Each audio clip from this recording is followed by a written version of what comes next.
Hello and what's up beautiful people, how are you all? I hope you all are fine and doing very well. Myself Shamim and I welcome all of you to my YouTube channel Brainstorming Knowledge, and today in this video we are going to discuss drain of wealth during British period. British period में कैसे drain of wealth होती है और ये drain of wealth की theory किसने प्रोपाउंड की थी, इसका मतलब क्या है, ये सारी चीजें हम आज की इस वीडियो में कवर करने वाले हैं। बस वीडियो को एंड तक देखना है ताकि हर कोई चीज आपको अच्छे से समझ में आए।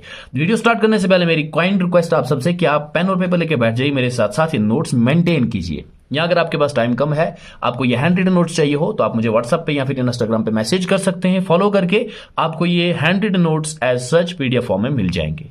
तो चलिए ज्यादा वक्त नहीं लूंगा, हम आज का टॉपिक स्टार्ट करते हैं।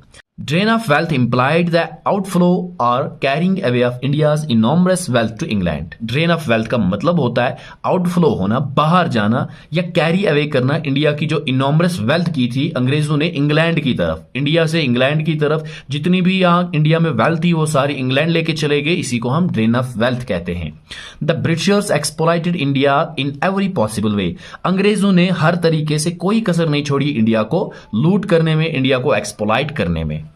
चलिए let me adjust it first. Okay. The drain of wealth theory was put forwarded by Dadabhai Naoroji in his book Poverty and Un-British Rule in India in 1867।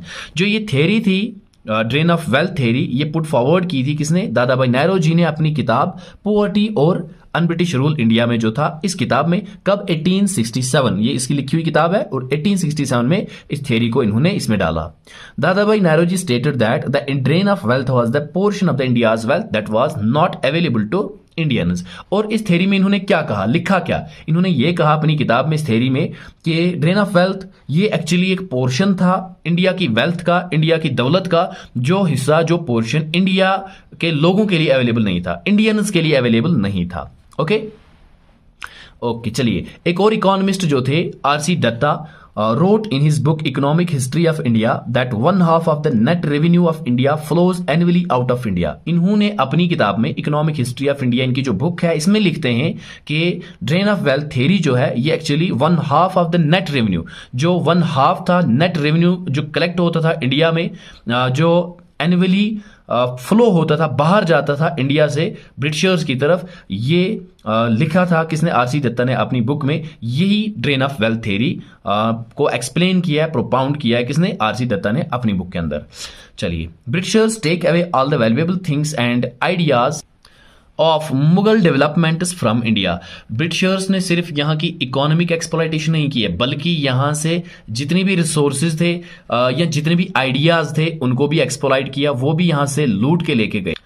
जितनी भी वैल्यूएबल थिंग्स थी, चीजें थी, यहाँ Mughal development के आइडिया थे, वो भी इंडिया से इन्होंने एक्सप्लॉइट किए और ड्रेन आउट किए। Britishers looted India for the benefit of their own nation. Britishers ने इंडिया को लूट किया अपने नेशन के मफाद के लिए, अपने नेशन के, अपनी कंट्री की बेनिफिट के लिए।